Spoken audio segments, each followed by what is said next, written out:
Chapter 1. The Road to Paris, 1775. It was the best of times, it was the worst of times. It was the season of light, it was the season of darkness. It was the spring of hope, it was the winter of sadness. It was the year 1775. In France there was a king and a queen, and in England there was a king and a queen. They believed that nothing would ever change. But in France things were bad and getting worse. The people were poor, hungry, and unhappy. The king made paper money and spent it, and the people had nothing to eat. Behind closed doors in the homes of the people, voices spoke in whispers against the king and his noblemen. They were only whispers, but they were the angry whispers of desperate people. Late one November night, in that same year, 1775, a coach going from London to Dover stopped at the top of a long hill. The horses were tired, but as they rested, the driver heard another horse coming fast up the hill behind them. The rider stopped his horse beside the coach and shouted, "I want a passenger, Mr. Jarvis Lorry from Tellson's Bank in London." "I am Mr. Jarvis Lorry," said one of the passengers, putting his head out of the window. "What do you want?" "It's me, Jerry Crancher, from Tellson's Bank, sir," cried the man on the horse. "What's the matter, Jerry?" called Mr. Lorry. "A message for you, Mr. Lorry. You've got to wait at Dover for a young lady." "Very well, Jerry," said Mr. Lorry. "Tell them my answer is, came back to life." It was a strange message, and a stranger answer. No one in the coach understood what they meant. The next day, Mr. Lorry was sitting in his hotel in Dover when a young lady arrived. She was pretty, with golden hair and blue eyes, and Mr. Lorry remembered a small child, almost a baby. He had carried her in his arms when he came from Calais to Dover, from France to England many years ago. Mr. Lorry asked the young lady to sit down. "Miss Manette," he said, "I have a strange story to tell you about one of the customers of Tellson's Bank. That's where I work." "Yes, but I don't quite understand, Mr. Lorry," said the young lady. "I received a message from Tellson's Bank asking me to come here to meet you. I understood there was some news about my poor father's money. He died so long ago, before I was born. What is this story you want to tell me?" "About 20 years ago, Miss Manette, a French doctor married an English lady. They had a daughter, but just before she was born, her father disappeared. Nobody knew what had happened to him. Not long afterwards, his unhappy wife died, and their daughter was brought back to England." "But this is like my father's story, Mr. Lorry. And wasn't it you who brought me back to England?" "Yes, that's true, Miss Manette. Many years ago, I brought you from France to England, and Tellson's Bank has taken care of you since then. You were told that your father had died, But think, Miss Manette. Perhaps your father wasn't dead. Perhaps he was in prison. Not because he had done something wrong, but just because he had a powerful enemy. An enemy with the power to send him to prison and to keep him there, hidden and forgotten, for 18 years. Can it be true? Is it possible that my father is still alive? Lucy Manette stared at Mr. Lorry. Her face was white, and her hands trembled. It will be his ghost, not him. No, Miss Manette, said Mr. Lorry gently. He is alive, but he has changed very much. Even his name had been forgotten. And we must ask no questions about the past, no questions at all. It would be too dangerous. He has been taken to the house of an old servant in Paris, and we are going there to bring him back to life. Chapter 2. A Wine Shop in Paris. In the part of Paris called Saint-Antoine, everyone was poor. The streets were narrow and dirty. The food shops were almost empty. The faces of the children looked old already, because they were so hungry. In the wine shop of Monsieur Defarge, there were not many customers, and Defarge was outside, talking to a man in the street.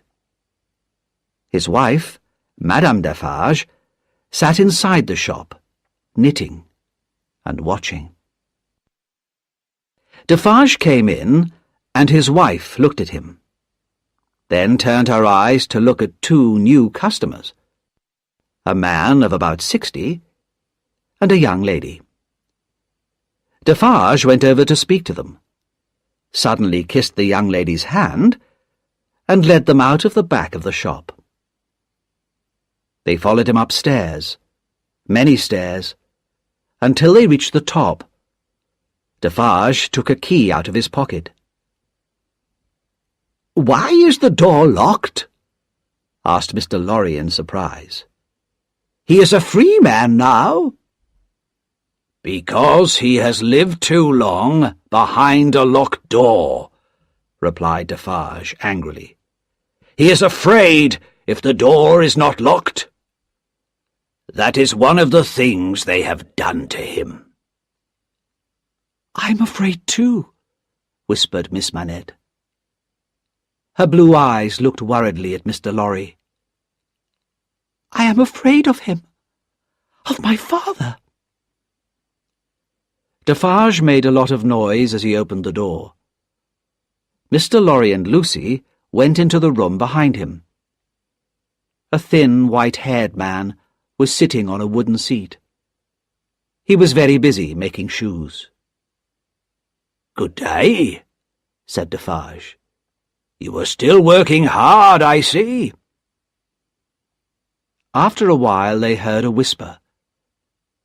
"Yes, I am still working." "Come," said Defarge. "You have a visitor.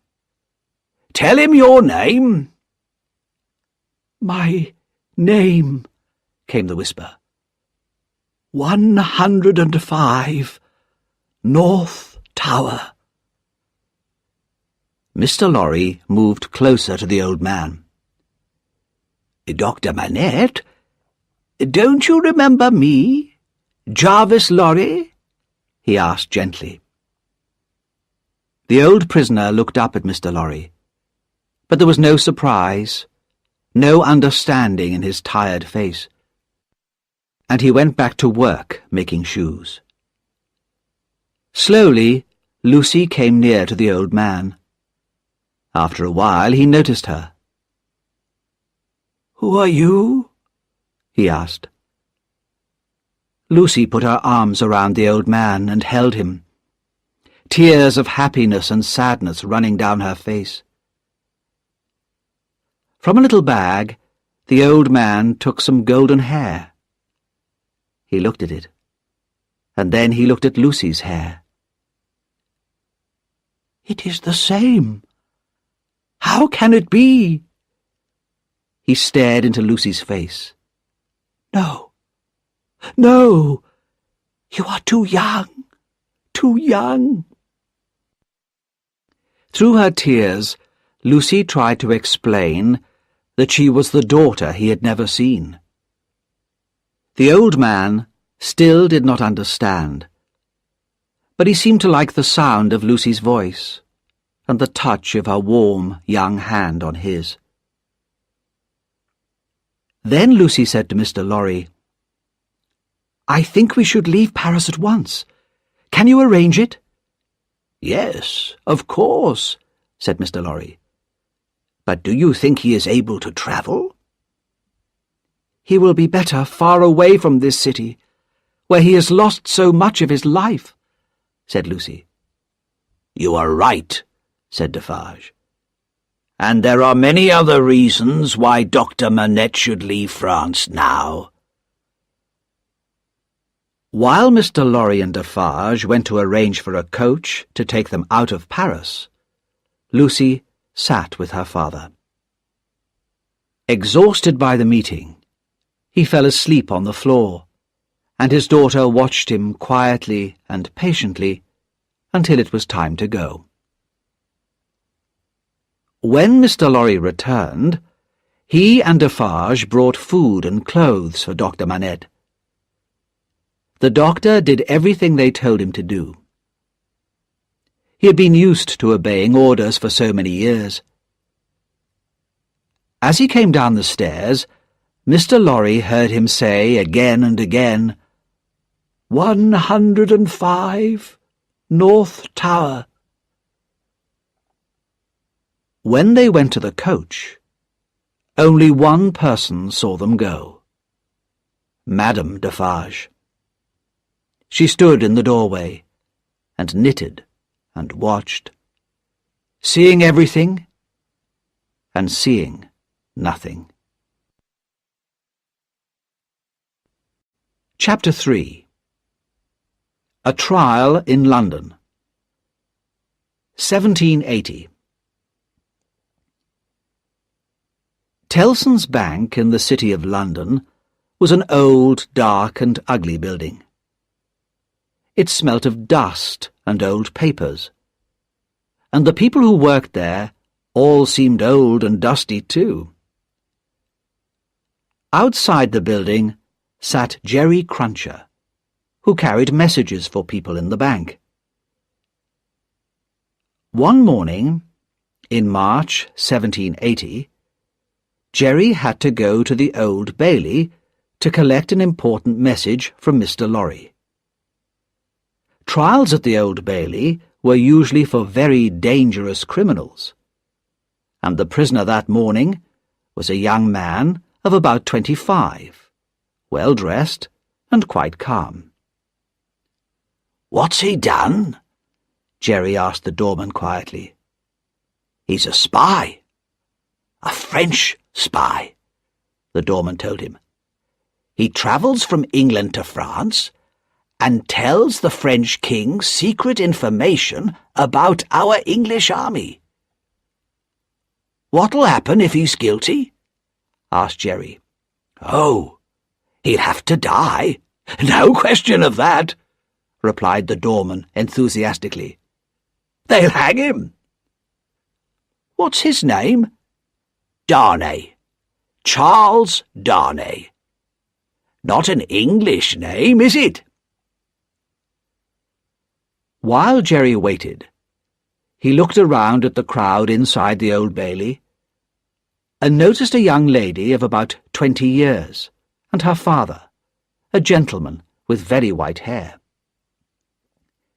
The young lady seemed very sad when she looked at the prisoner and held herself close to her father. Then the trial began, and the first person who spoke against Charles Darnay was called John Barsad. He was an honest man, he said, and proud to be an Englishman. Yes, he was, or had been, a friend of the prisoners. And in the prisoners' pockets he had seen important plans and lists about the English armies. No, of course he had not put the lists there himself. And no, he was not a spy himself.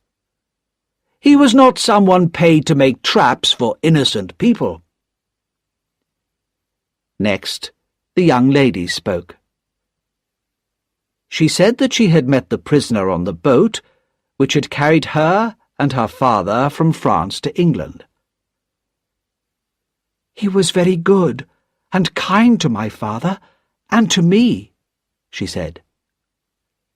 "Was he travelling alone on the ship?" "No, he was with 2 French gentlemen." "Now, Miss Manette, did you see him show them any papers, or anything that looked like a list?" "No, I didn't see anything like that." Questions, questions, questions. The trial went on, and finally a small, red-haired man spoke. He told the judge that he had seen Mr. Darnay at a hotel in a town where there were many soldiers and ships. Then one of the lawyers, a man called Sidney Carton, wrote some words on a piece of paper and gave it to Mr. Stryver, the lawyer, who was speaking for Mr. Darnay. "Are you quite sure that the prisoner is the man you saw?" Mr. Stryver asked the red-haired man.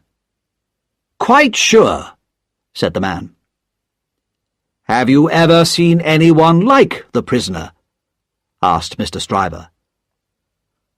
"I'd always be able to recognize him." The red-haired man was very confident. "Then I must ask you to look at the gentleman over there," said Mr. Stryver, pointing to Sidney Carton. "Don't you think that he is very like the prisoner?" Everyone in the court could see that Sidney Carton and Charles Darnay were indeed very similar.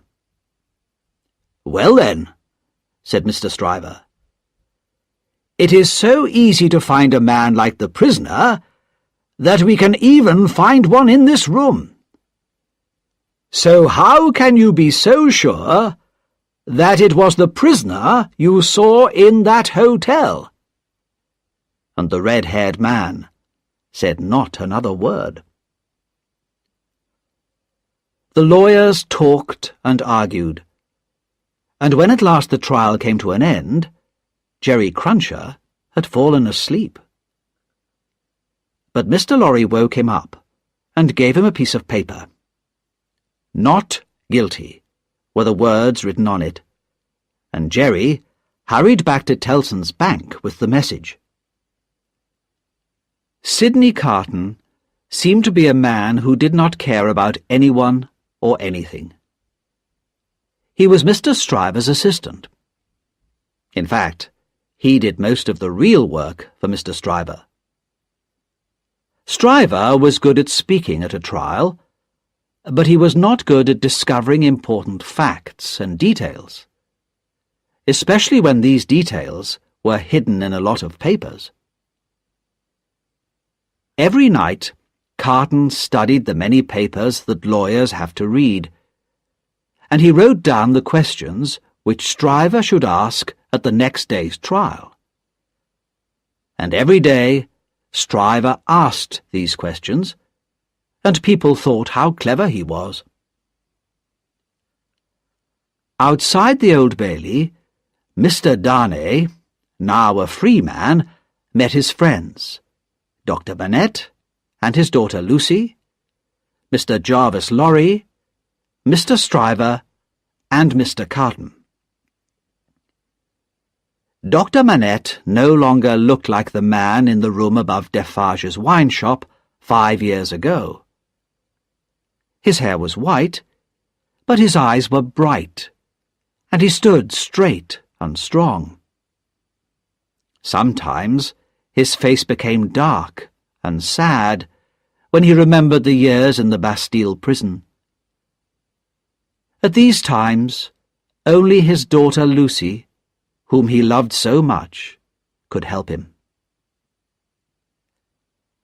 As they stood there talking, a strange expression came over Dr. Manette's face. He was staring at Charles Darnay, but he did not seem to see him. For a few moments there was dislike, even fear in his eyes. "My father," said Lucy softly, putting her hand on his arm. "Shall we go home now?" "Yes," he answered slowly. Soon they drove off in a coach, and then Mr. Stryver and Mr. Lorry walked away, leaving Mr. Darnay and Mr. Carton alone. "It must be strange for you," said Carton, "to be a free man again, and to be standing here, talking to a man who looks just like you. Let us go out and eat together." After they had eaten, Carton said softly, "How sad and worried Miss Manette was for you today. She's a very beautiful young woman, don't you think?" Darnay did not reply to what Carton had said, but he thanked him for his help at the trial. "I don't want your thanks," replied Carton. "I have done nothing, and I don't think I like you." "Well," said Darnay, "you have no reason to like me, but I hope that you will allow me to pay the bill for both of us." "Of course. And as you are paying for me, I'll have another bottle of wine." After Darnay had left, Carton drank some more wine and looked at himself in the mirror. He was angry because Darnay looked so much like him, but was so different. Carton knew that he was a clever lawyer, and that he was a good and honest man, but he had never been successful for himself. He drank too much, and his life was unhappy and friendless. His cleverness and his hard work in the law only made others, like Mr. Stryver, successful and rich. He remembered Lucy Manette's worried face when she watched Darnay in court. "If I changed places with Darnay," he whispered to himself, "would those blue eyes of Miss Manette look at me in the same way?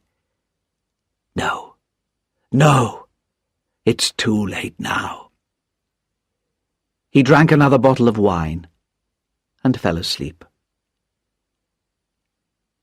In a quiet street not far away was the house where Dr. Manette and Lucy lived. They had one servant, Miss Pross, who had taken care of Lucy since she was a child. Miss Pross had red hair and a quick, sharp voice, and seemed at first sight a very alarming person. But everybody knew that she was in fact a warm-hearted and unselfish friend, who would do anything to guard her darling Lucy from trouble or danger. Dr. Manette was now well enough to work as a doctor, and he, Lucy, and Miss Pross led a quiet, comfortable life. Mr. Lorry, who had become a close family friend, came regularly to the house, and in the months after the trial, Mr. Darnay and Mr. Carton were also frequent visitors. This did not please Miss Pross at all, who always looked very cross when they came. "Nobody is good enough for my darling Lucy," she told Mr. Lorry one day, "and I don't like all these hundreds of visitors."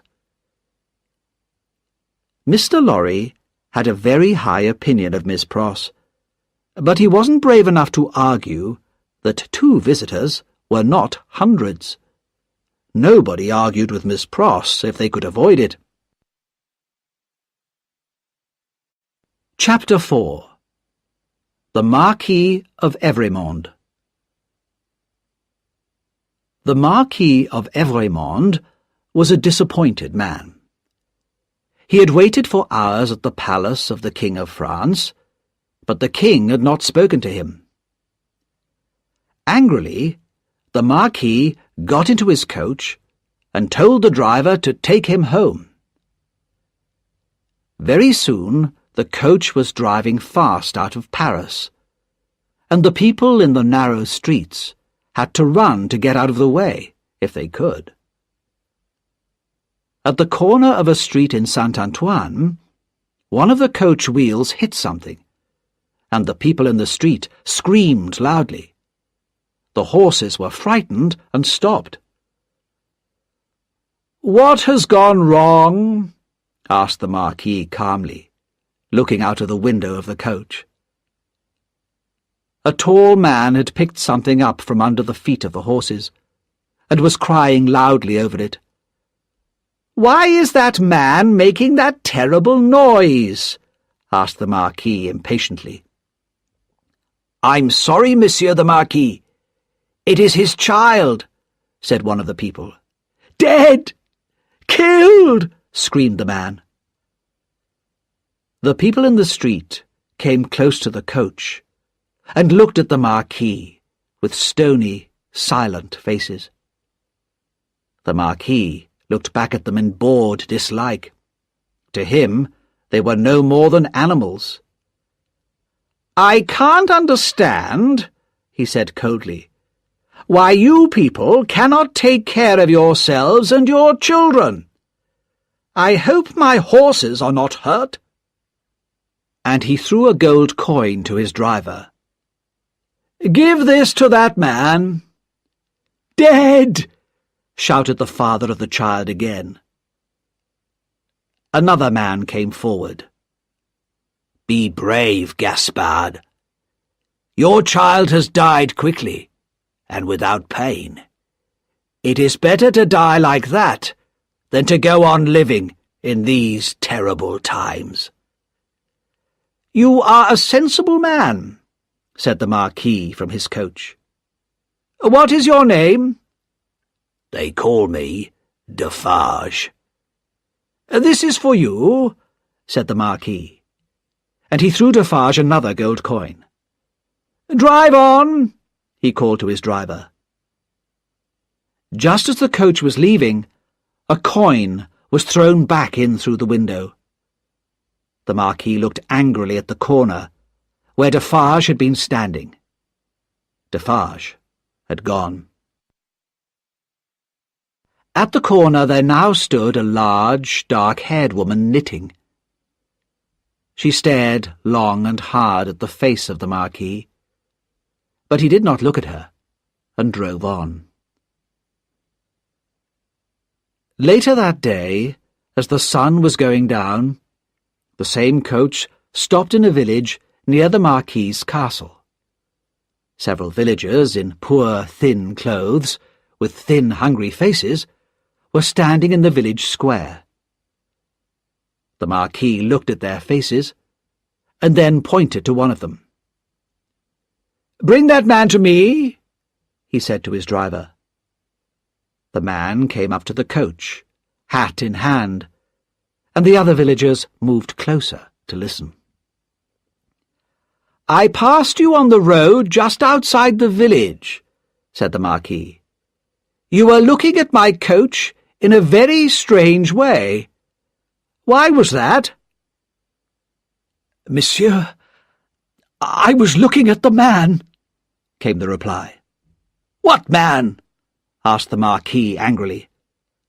"The man who was holding on under your coach," said the poor man. trembling with fear. "What was he like?" "Oh, monsieur, he was white, from head to foot, all covered with dust, just like a ghost." "Where is he now? What happened to him?" "Oh, he ran away down the hill, outside the village." The Marquis turned to speak to another man. This was Monsieur Gabelle, the Marquis's official in the village. "Gabelle," the Marquis said, "watch out for this man. If he comes here, put him in prison." When the Marquis arrived at his castle, he asked if his nephew, Monsieur Charles, had arrived from England. "Not yet, sir," replied the servant. But as the Marquis was eating his dinner, he heard the sound of a coach outside. Soon his nephew entered the room. In England, he was known as Charles Darnay. "You've been away for a long time," said the Marquis, with his cold, polite smile. "I've had many problems in England. Perhaps because of you," Darnay said to his uncle. "I was in great danger." "No, no, I had nothing to do with your problems," replied the Marquis coldly.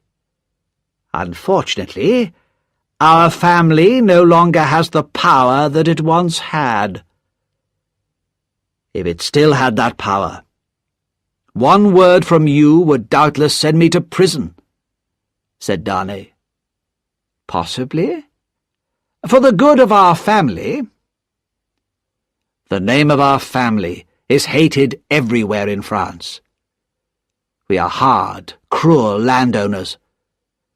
Our miserable people own nothing. They work for us night and day, but they don't even have enough food for themselves and their children. If this land became mine, I would give it away and go and live somewhere else." "You seem to be very fond of England, although you are not a rich man there," said the Marquis. "I believe you know another Frenchman who has found a safe home there. A doctor, I believe." "Yes." "With a daughter?" "Yes, yes," said the Marquis, with a secret smile on his face. "So, a new way of life begins. But you are tired. Good night, Charles. Sleep well. I shall see you in the morning." After his nephew had gone to bed, the Marquis went to his room. The castle was surrounded with darkness. In the villages nearby, the hungry people dreamt of a better life, with enough good food to eat, and time to rest from their work. Early in the morning, the dreamers awoke and started their day's hard work. The people in the castle did not get up until later, but when they did, why did the great bell start ringing? Why did people run out of the castle to the village as fast as they could? The answer lay in the bed of the Marquis. He lay there like stone, with a knife pushed into his heart. On his chest lay a piece of paper with the words, "Drive him fast to his grave. This is from Jacques." Chapter 5. Two men speak of love. 12 months after the death of the Marquis in France, Charles Darnay had become a successful teacher of French in London. He had known, when he came to London, that he would have to work hard to earn his living, and he was successful. He was also in love. He had loved Lucy Manette from the time when his life was in danger in the Old Bailey. He had never heard a sound so sweet as her gentle voice. He had never seen a face so beautiful as hers. But he had never spoken to her about his love. The death of his uncle in France had become, over the 12 months, like a dream to him. But he had said nothing to Lucy of his feelings, nor of what had happened. He had good reason for this. But one day in the summer, he came to Dr. Manette's home in London. He knew that Lucy was out with Miss Pross, and he had decided to speak to her father. Dr. Manette was now strong in body and mind, and sad memories of his long years in prison did not come back to him often. When Darnay arrived, the doctor welcomed him warmly. "Dr. Manette," said Darnay, "I know that Lucy is out, but I have come here today to speak to you." There was a silence. "Do you want to speak to me about Lucy?" asked the doctor slowly. "Yes." "Dear Dr. Manette, I love your daughter dearly. If there was ever love in the world, I love Lucy." "I believe you," said Dr. Manette sadly. "It's very hard for me to speak of her at any time. But I believe you, Charles Darnay. Have you spoken to Lucy about your love?" "No, never." "I know how much your daughter means to you, Dr. Manette. Her love for you, and your love for her, these are the greatest things in your life and in hers. I love Lucy. With all my heart I love her. But I do not want to come between you and her. The two of you will never be separated because of me." For a moment, Dr. Manette turned his head away, and his eyes were full of fear and pain. Then he looked back at Darnay and tried to smile. "You have spoken very honestly, Charles," he said. "Have you any reason to believe that Lucy loves you?" "None." "Then what do you want from me?" "A promise. A promise that if Lucy ever tells you that she loves me, you will not speak against me, and will tell her what I have said. I know that she would never accept me if she believed that it would make you unhappy." "I can promise you more than that, Charles. If Lucy ever tells me that she loves you, I shall give her to you." "Thank you, Dr. Manette," said Darnay gratefully. "There is one more thing. My name in England is not my real name. I want to tell you what my real name is, and why I am in England." "Stop!" said the doctor. He had even put his hands over his ears. "I don't want to know.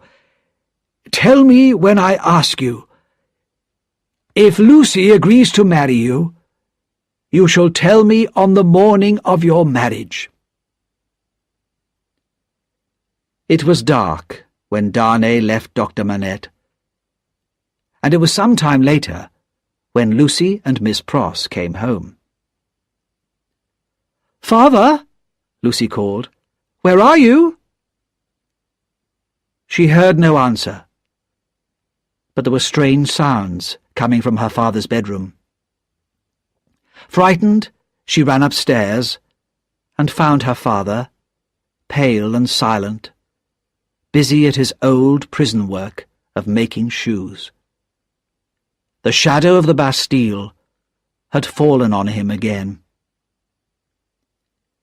She took his arm and spoke gently to him, and together they walked up and down for a long time, until at last Dr. Manette went quietly to bed.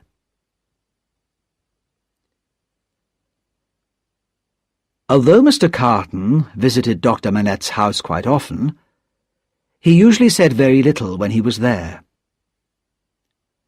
One day in August, he arrived when Dr. Manette was out, and he was received by Lucy.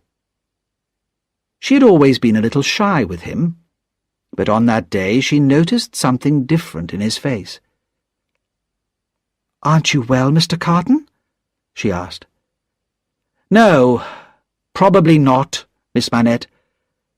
But my way of life is not good for my health." "That seems sad," said Lucy gently. "Why do you not change your way of life?" "It's too late for that. I shall never be better than I am. But, Miss Manette, there is something that I want to say to you, but I find it so difficult. Will you listen to me?" "If it will help you, Mr. Carton, I will be happy to listen to you," said Lucy. But she was pale and trembling. "Miss Manette, I know that you could never have feelings of love for me, a man who has spent his life so badly." "Even without my love, Mr. Carton, can I not save you? Can I not help you?" "No, Miss Manette," said Carton. "Even if it was possible for you to love me, it is too late for me. I would only make you sad and destroy your life. But it has been a last dream of my heart, to see you and your father together, to see the home that you have made for him. This has brought back old and happier memories for me." "Can I do nothing to help you?" asked Lucy sadly. "Only this, Miss Manette. Let me remember that I spoke to you of the feelings of my heart, and that you were kind and gentle towards me." "Oh, Mr. Carton, try again to change." "No, Miss Manette. It is too late. My bad habits will never change now. But tell me that you will never speak of what I have said today. Not to anyone, not even to the person dearest to you." "Mr. Carton," said Lucy, "this is your secret. No one will ever know it from me." "Thank you, Miss Manette. I shall never speak of this again. But in the hour of my death, it will be a happy memory for me that my last words of love were to you." Lucy had never heard Mr. Carton speak like this before. Tears came to her eyes as she thought of his hopeless, miserable life. "Don't cry," said Sidney Carton. "I am not worth your love. But you should know that for you, or for anyone close to you, I would do anything. Please remember always that there is a man who would give his life to keep someone you love alive and close to you. Goodbye, Miss Manette."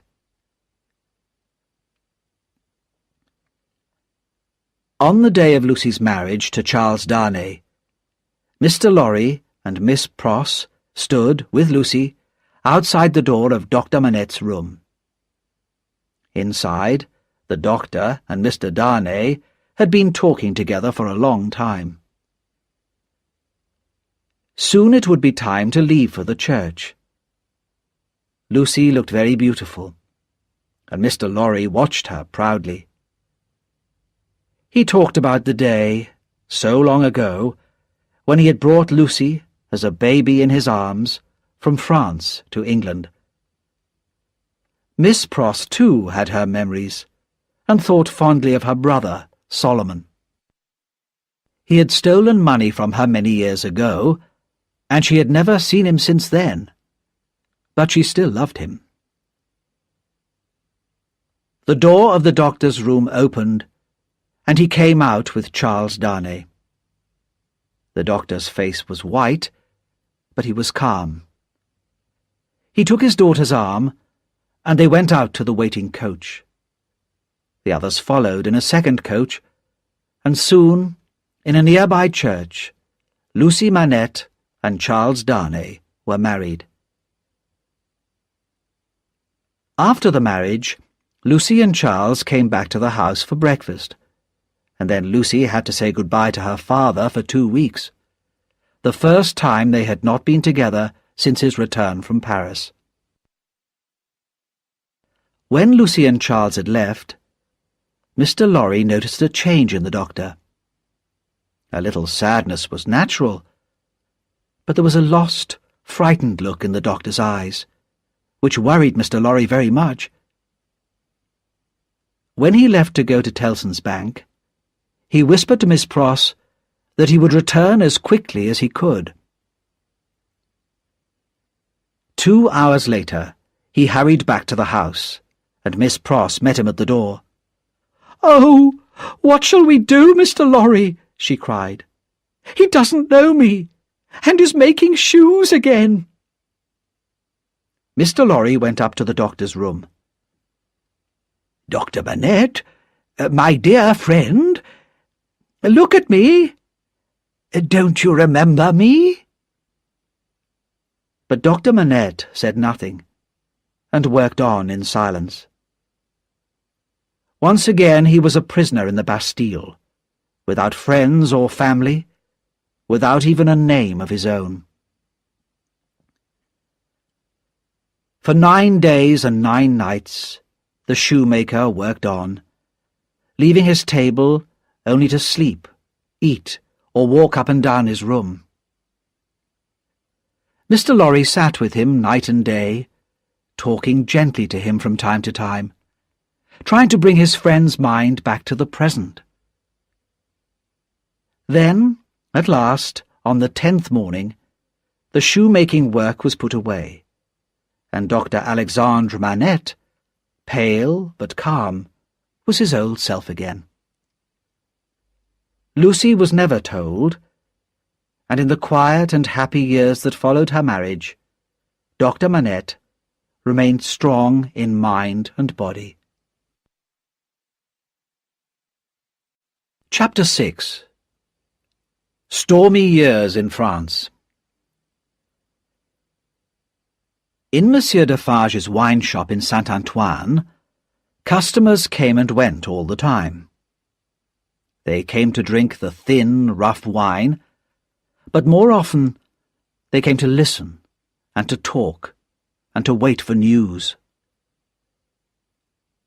One day there were more customers than usual. Defarge had been away for 3 days, and when he returned that morning, he brought a stranger with him, a man who repaired roads. "Madam," Defarge said to his wife, "this man, who is called Jacques, has walked a long way with me." One customer got up and went out. "This mender of roads," continued Defarge, "who is called Jacques, is a good man. Give him something to drink." A second man got up and went out. The man who repaired roads sat down and drank. A third man got up and went out. "Have you finished, my friend?" said Defarge. "Then come and see the room I promised you." They went upstairs to the room where Dr. Manette had sat making shoes. The 3 men who had left the wine shop were waiting. Defarge spoke to them. "No names.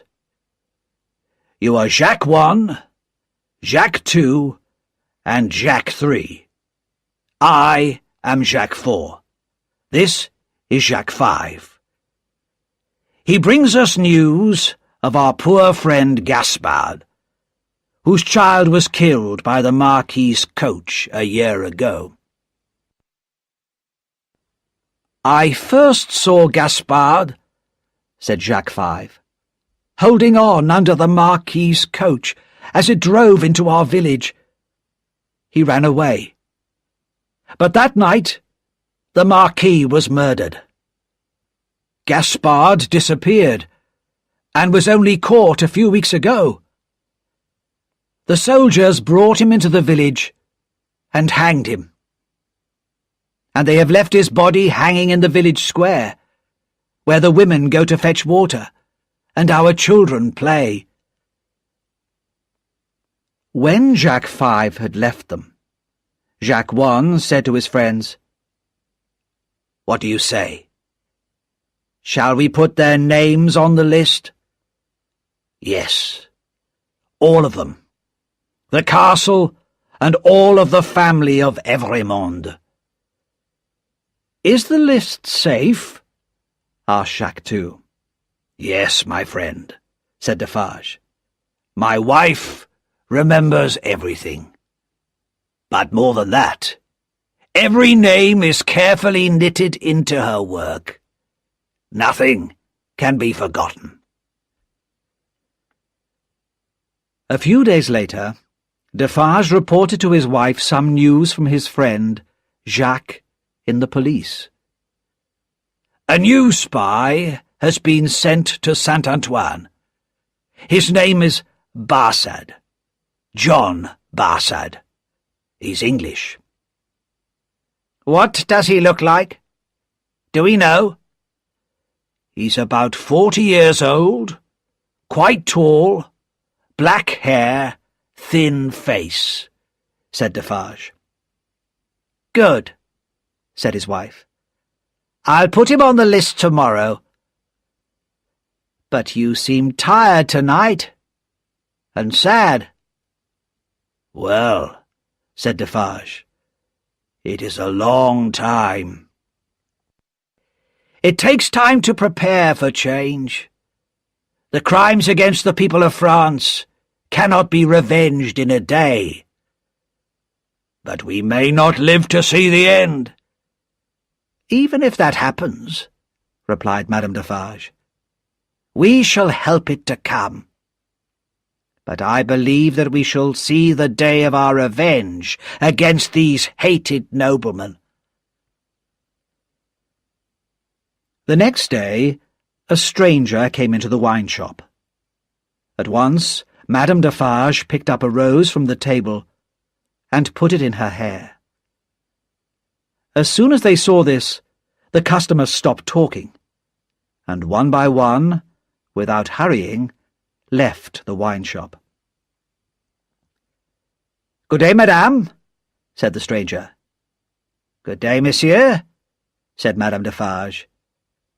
But to herself she said, "About 40 years old, tall, black hair, thin face. Yes, I know who you are, Mr. John Barsad." "Is business good?" asked the stranger. "Business is bad.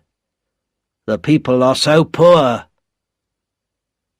Madame Defarge looked over to the door. "Ah, here is my husband." "Good day, Jacques," said the spy. "You're wrong," said Defarge, staring at him. "That's not my name. I am Ernest Defarge." "It's all the same," said the spy easily. "I remember something about you, Monsieur Defarge. You took care of Dr. Manette when he came out of the Bastille." "That's true," said Defarge. "Have you heard much from Dr. Manette and his daughter? They're in England now." "No, not for a long time." "She was married recently. Not to an Englishman, but to a Frenchman. It's quite interesting when you remember poor Gaspard. Miss Manette has married the nephew of the Marquis that Gaspard killed. Her new husband is really the new Marquis, but he prefers to live unknown in England. He's not a Marquis there, just Mr. Charles Darnay. Monsieur Defarge was not happy at this news. When the spy had gone, he said to his wife, "Can it be true? If it is, I hope that Miss Manette keeps her husband away from France." "Who knows what will happen?" replied Madame Defarge. "I only know that the name of Evrémonde is in my list, and for good reason." She went on calmly knitting, adding name after name to her list of the enemies of the people. Time passed, and Madame Defarge still knitted. The women of Saint-Antoine also knitted, and the thin, hungry faces of Jacques and his brothers became darker and angrier. The noise of the coming storm in Paris was growing louder. It began one summer day in the streets of Saint-Antoine, around Defarge's wine shop, with a great crowd of people.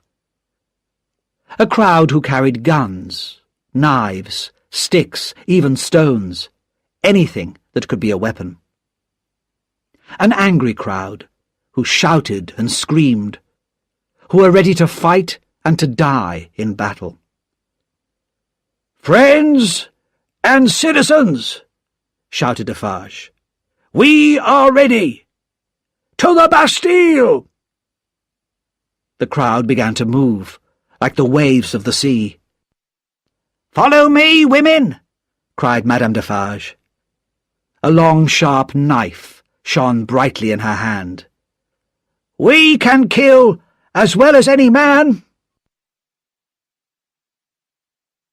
The living sea of angry people ran through Saint-Antoine to the Bastille, and soon the hated prison was ringing with the noise of battle. Fire and smoke climbed up the high stone walls, and the thunder of the guns echoed through the city. 4 terrible and violent hours. Then a white flag appeared above the walls, and the gates were opened. The Bastille had been taken by the people of Paris. Soon the crowds were inside the building itself, and shouting, "Free the prisoners!" But Defarge put his strong hand on the shoulder of one of the soldiers. "Show me the North Tower. Take me to 105 North Tower. Quickly!" "Follow me," said the frightened man.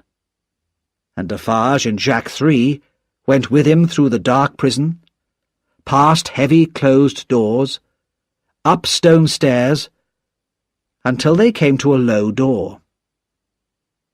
It was a small room, with dark stone walls, and only one very small window, too high for anyone to look out. Defarge looked carefully along the walls. "There! Look there, Jacques III!" he cried. "A.M., whispered Jacques. "A.M. Alexandre Manette," said Defarge softly. "Let us go now." But before they left, they searched the room and the furniture very carefully, looking for small hiding places. Then they returned to the crowds below. The Bastille and its officers were now in the hands of the people, and the people wanted revenge and blood. "At last it has begun, my dear," said Defarge to his wife. It was the 14th of July, 1789. In the village where the Marquis had lived, and where Gaspard had died, life was hard. Everything was old and tired and broken down. The people, the land, the houses, the animals. In the past, everything and everybody had had to work for the Marquis, and he had given nothing in return. But now, strangers were travelling about the country. Strangers who were poor like the people, but who talked about new ideas, ideas which had started in Paris and were now running like fire across the country. The road mender, who had brought the news of Gaspard to Paris, still worked repairing the roads. One day, a stranger came to him as he worked on the road outside the village. "Jacques?" said the stranger. He shook the road mender's hand and turned to look at the Marquis's castle on the hill. "It's tonight, Jacques," he went on quietly. "The others will meet me here." It was very dark that night, and the wind was strong. No one saw the 4 men who came quietly to the castle and said nothing. But soon the castle itself could be seen in the dark sky. The windows became bright. Smoke and yellow flames climbed into the sky. Monsieur Gabelle called loudly for help, but the people in the village watched and did nothing to save the castle where the Marquis had lived. Chapter 7. A Call for Help. The troubles in France continued. The citizens of France had fought to win power, and now they used it. Castles were burned, laws were changed, and the rich and powerful nobles died, their heads cut off by that terrible new machine of death, the guillotine. In Paris, the king was put in prison, and in 1792 the people of France sent him to the guillotine as well. The French Revolution was now 3 years old, but there were more years of terror to come. Not all the rich nobles had died. Some had escaped to England. Some had even sent or brought their money to London before the Revolution began. And Tellson's Bank, which the French emigrants used, had become a meeting place where they could hear and talk about the latest news from France. One wet August day, Mr. Lorry sat at his desk in the bank talking to Charles Darnay. The years since Charles's marriage had seen the arrival of a daughter, little Lucy, who was now 9 years old. Dr. Manette had continued in good health, and at the centre of that warm family circle was always Lucy, a loving daughter, wife, mother, and a kind-hearted friend. Even Sidney Carton, though his old bad ways were unchanged, was a family friend, and very much a favourite with little Lucy. But at this moment, Charles Darnay was trying very hard to persuade his old friend, Mr. Lorry, not to go to France. "It's too dangerous. The weather is not good. The roads are bad. Think of your age," he said. "My dear Charles," said the banker, "you think that, at nearly 80 years of age, I'm too old? But that's exactly why I must go. I have the experience. I know the business. My work is to find and hide papers that might be dangerous to our customers. And anyway, Jerry Cruncher goes with me. He'll take good care of my old bones." "I wish I could go," said Charles restlessly. "I feel sorry for the people in France, and perhaps I could help them. Only last night, when I was talking to Lucy—" "Talking to Lucy," repeated Mr. Lorry. You talk about your lovely wife at the same time as you talk about going to France? You must not go. Your life is here, with your family. Well, I'm not going to France, but you are, and I'm worried about you. Just at that moment, a bank clerk put an old, unopened letter on Mr. Lorry's desk, and Darnay happened to see the name on it. The Marquis of Evrémonde, at Tellson's Bank, London. Since his uncle's death, this was Darnay's real name. On the morning of his wedding to Lucy, he had told Dr. Manette, but the doctor had made him promise to keep his name secret. Not even Lucy or Mr. Lorry knew. "We can't find this Marquis," said the clerk. "I know where to find him," said Darnay. "Shall I take the letter?" "That would be very kind," said Mr. Lorry. As soon as he had left the bank, Darnay opened the letter. It was from Monsieur Gabelle, who had been arrested and taken to Paris. "Monsieur wants the Marquis. I am in prison, and I may lose my life because I worked for a landowner who has left France. You told me to work for the people, and not against them, and I have done this. But no one believes me. They say only that I worked for an emigrant, and where is that emigrant? Oh, monsieur, please help me, I beg you." This cry for help made Darnay very unhappy. After the death of the Marquis, he had told Gabelle to do his best for the people. But now Gabelle was in prison, just because he was employed by a nobleman. It was clear to Darnay that he must go to Paris. He did not think that he would be in danger, as he had done everything he could to help the people of his village. He hoped that he would be able to save his old servant. That night, Charles Darnay sat up late, writing 2 letters. One was to his wife, Lucy. The other was to her father, Dr. Manette. He told them where he had gone and why, and he promised that he would write to them from France. He had left secretly, he wrote, to save them from worrying. The next day he went out, without saying anything to them of his plans. He kissed his wife and his daughter, and said that he would be back soon. And then he began his journey to Paris.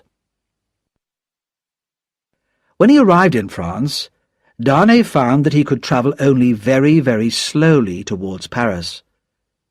The roads were bad, and every town, every village, had its citizens with guns who stopped all travellers, asked them questions, looked at their papers, made them wait, or threw them in prison, turned them back, or sent them on their way. And it was all done in the name of freedom, the new freedom of France. Darnay soon realized that he could not turn back until he had reached Paris and proved himself to be a good citizen, not an enemy of the people. On his 3rd night in France, he was woken by an official and 3 other men with guns. "Emigrant," said the official, "these 3 soldiers will take you to Paris, and you must pay them." Darnay could only obey, and at 3 o'clock in the morning he left with 3 soldiers to guard him. Even with them he was sometimes in danger. The people in the towns and villages all seemed to be very angry with emigrants. But finally they arrived safely at the gates of Paris. Darnay had to wait a long time, while officials carefully read his papers, which explained the reasons for his journey. One official, seeing Gabelle's letter, looked up at Darnay in great surprise. but said nothing. Another official asked roughly, "Are you Evremond?" "Yes," replied Darnay. "You will go to the prison of La Force." "But why?" asked Darnay. "Under what law?" "We have new laws, Evremond," said the official sharply, "and emigrants have no rights. You will be held in secret. Take him away." As Darnay left, the first official said quietly to him, "Are you the man who married the daughter of Dr. Manette?" "Yes," replied Darnay in surprise. "My name is Defarge, and I have a wine shop in Saint-Antoine. Perhaps you have heard of me." "Yes. My wife came to your house to find her father." "Why did you come back to France? It will be very bad for you." Darnay was taken to the prison of La Force, and put in a cold, empty room with a locked door, and bars across the windows. He thought of Dr. Manette, and his many years alone forgotten in the Bastille. "Now I, too, have been buried alive," he thought.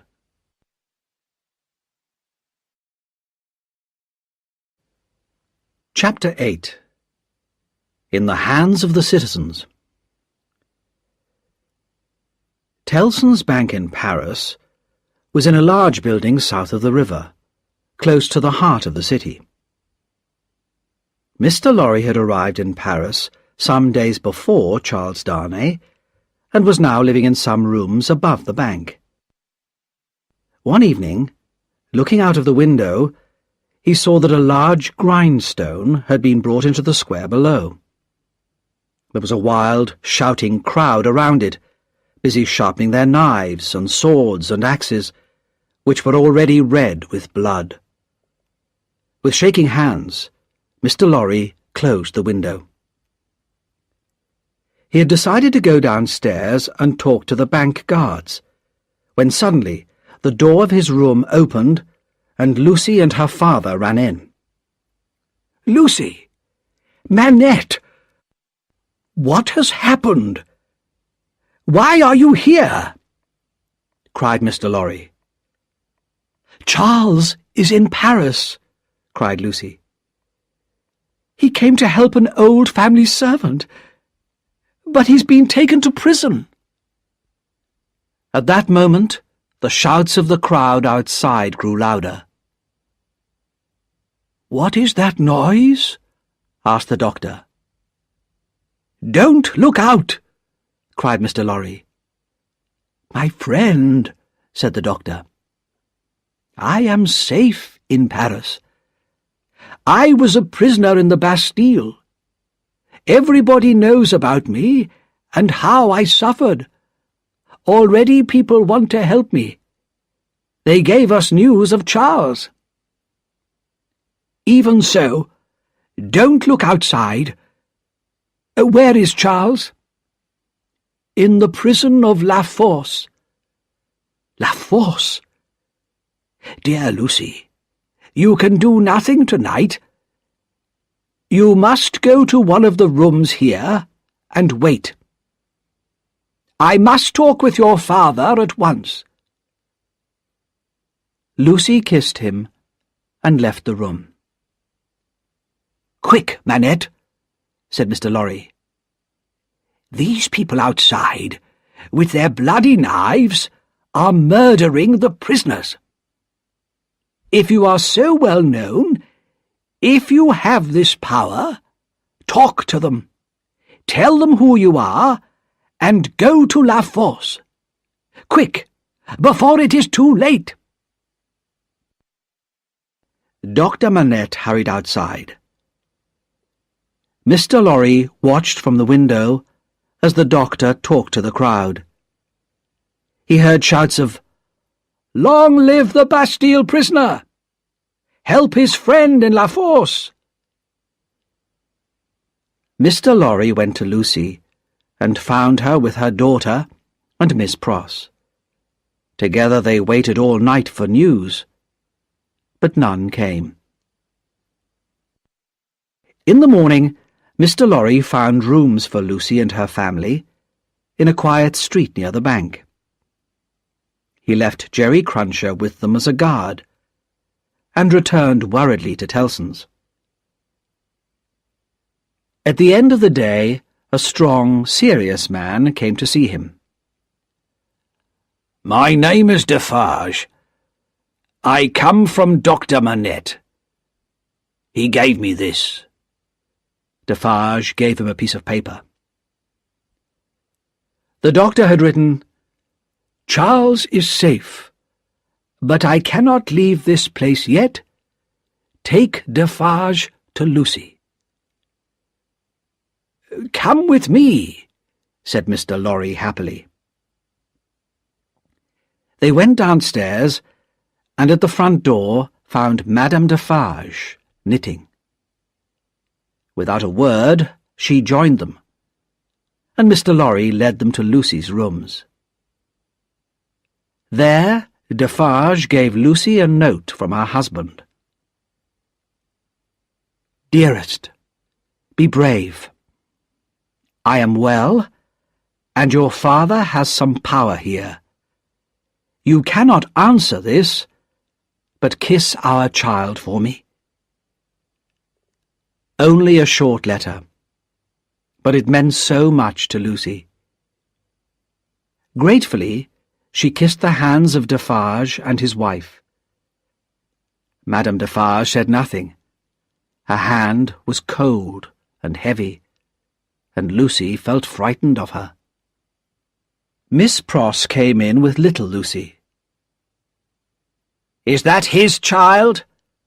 asked Madame Defarge, stopping her knitting to stare. "Yes, madame," said Mr. Lorry. "That is our poor prisoner's little daughter." "It is enough, my husband," said Madame Defarge. "We can go now." Her voice was as cold as her hand. "You will be good to my husband?" asked Lucy, afraid. "I beg you, as a wife and mother?" "We have known many wives and mothers," said Madame Defarge, "and we have seen many husbands and fathers put in prison for many years. What is one more among so many?" As the Defarges left, Lucy turned to Mr. Lorry. "I am more afraid of her than of any other person in Paris," she whispered. Mr. Lorry held her hands. He did not say anything, but he was also very worried. The doctor did not come back from La Force for several days. During that time, 1,100 prisoners were killed by the people. Inside the prison, Dr. Manette had come before a tribunal, which was a group of judges appointed by the people. These judges made their own laws and threw prisoners out into the streets to be murdered by the crowds. Dr. Manette told the tribunal that he had been a prisoner in the Bastille for 18 years, and that his son-in-law was now a prisoner in La Force. The tribunal had agreed to keep Charles Darnay safe from the murdering crowds, but they would not let him leave the prison. Dr. Manette seemed to become stronger as he lived through these terrible days, doing everything he could to save his daughter's husband. He was able to see Darnay regularly, but noblemen and emigrants were hated by the citizens of New France, and the doctor could not set Darnay free. The guillotine, that new machine of death, cut off the heads of many, many people, the powerful and the cruel, but also the beautiful, the innocent, and the good. Each day, Lucy did not know if her husband would live or die. She lived every moment in great fear. but her father was sure that he could save his son-in-law. 1 year and 3 months passed, and Darnay was still in prison. Dr. Manette now had an official job as doctor to 3 prisons, and was able to visit Darnay regularly. He became more and more loved by the rough people of the Revolution. But the guillotine continued to kill. "Try not to worry," he told Lucy. "Nothing can happen to Charles. I know that I can save him." But Lucy could not see him or visit him. She could not even write to him. On the day when Charles Darnay was at last called for his trial, Lucy and Dr. Manette hurried to Tellson's Bank to tell Mr. Lorry. As they arrived, a man got up and disappeared into another room. They did not see who it was, but in fact it was Sidney Carton, just arrived from London. There were 5 judges in the tribunal, and the trials were short and simple. The voices of truth, honesty, and calm reason were never heard at these trials, and most of the prisoners were sent to the guillotine, which pleased the noisy crowds. 15 prisoners were called before Darnay that day, and in no more than an hour and a half, all of them had been condemned to death. "Charles Evrémonde, who is called Darnay." As Darnay walked in front of the judges, he tried to remember the careful advice that Dr. Manette had given him. "Charles Evrémonde, you are an emigrant. All emigrants must die. That is the new law of France." "Kill him!" shouted the people. "Cut off his head! He's an enemy of the people!" The president of the judges asked Darnay, "Is it true that you lived many years in England?" "Yes, that is true," replied Darnay.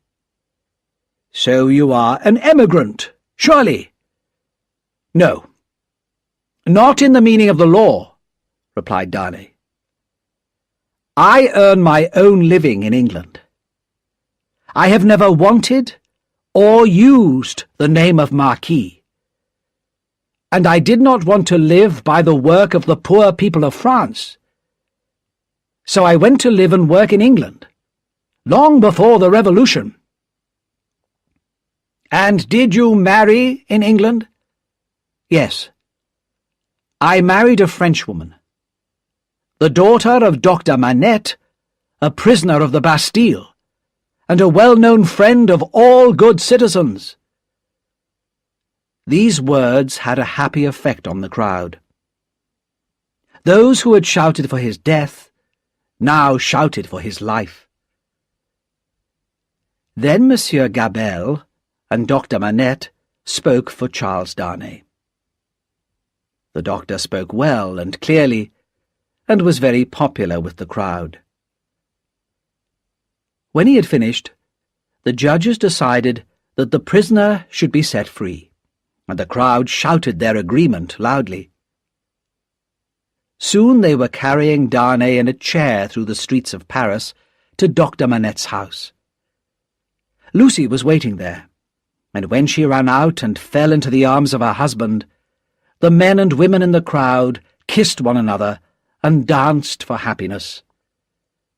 Darnay and Lucy were together again, safe and happy.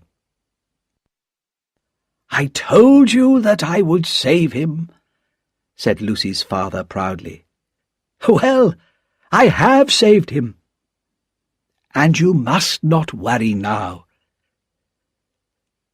But Lucy was still worried. So many innocent men and women had died for no reason, and every day brought more deaths.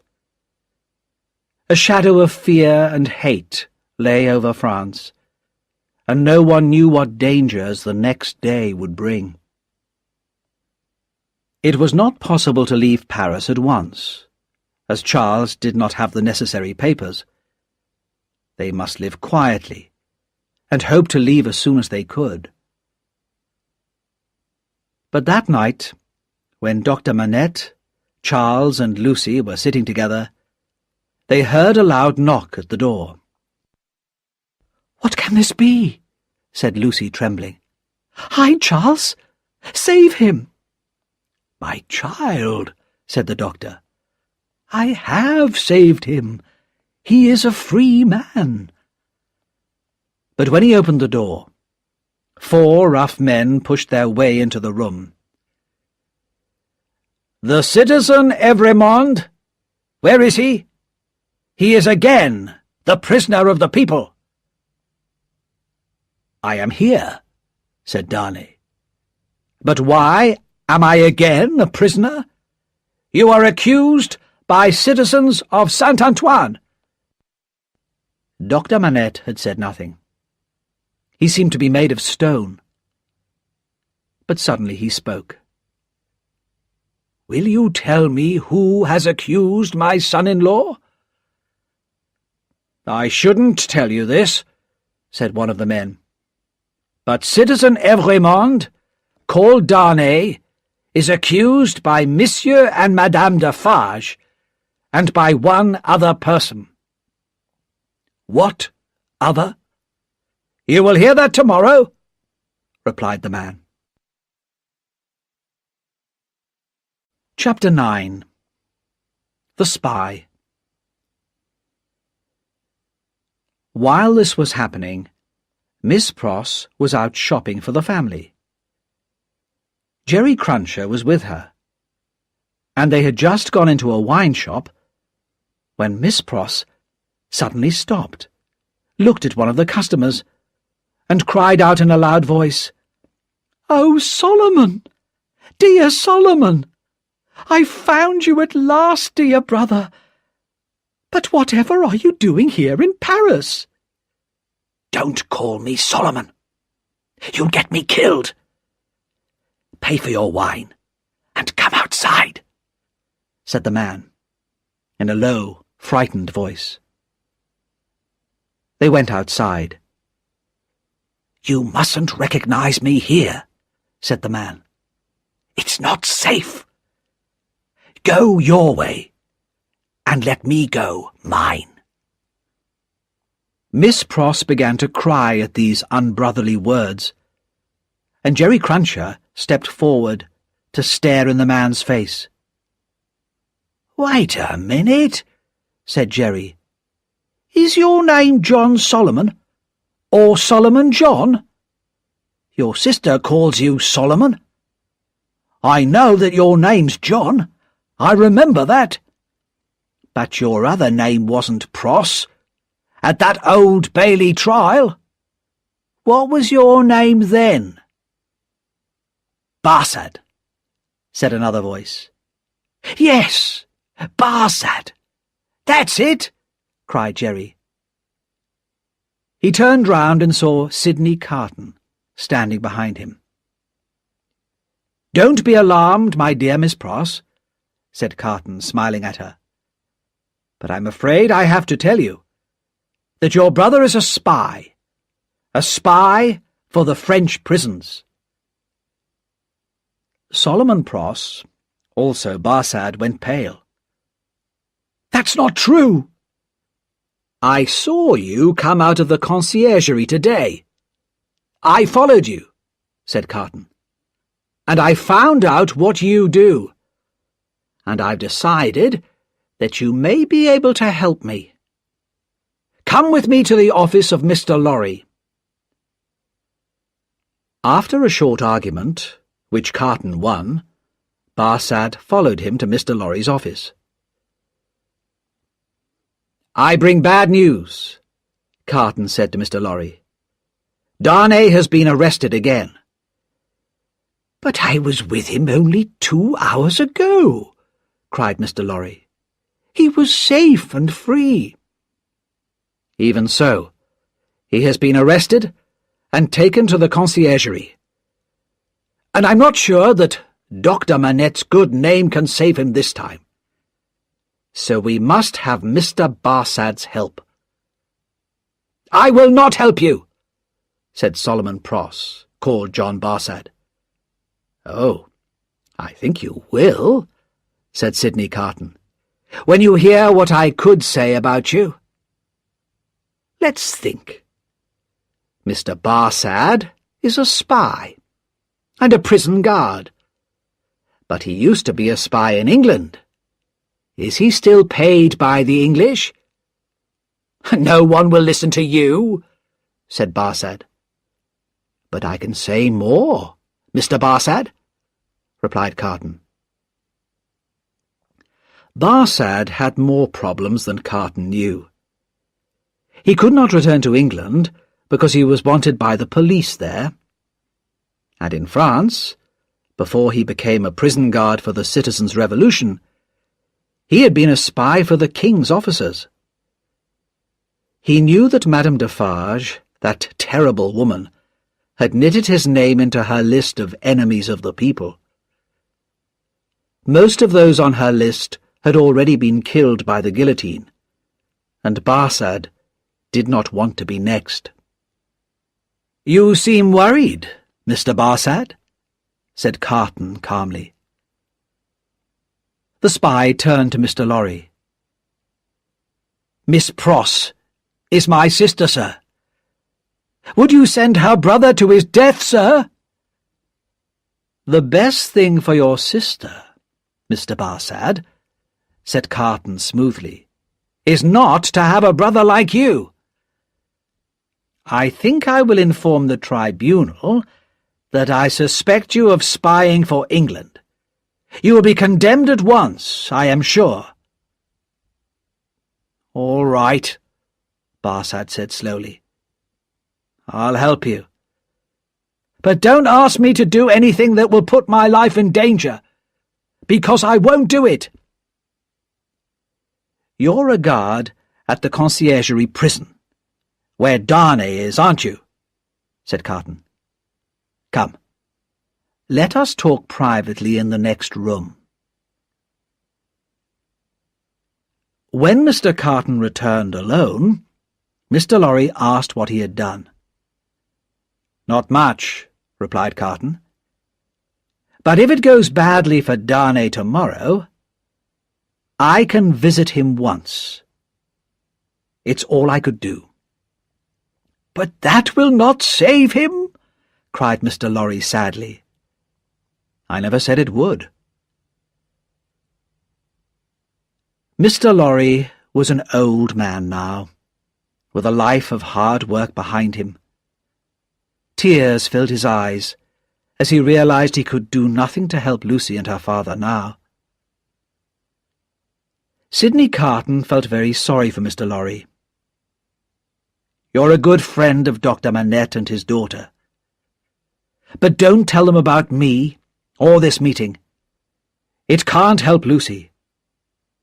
He paused. "Will you go back to London soon?" "Yes. My work for Tellson's Bank here is finished. I have the necessary papers to leave Paris. I was ready to go tomorrow."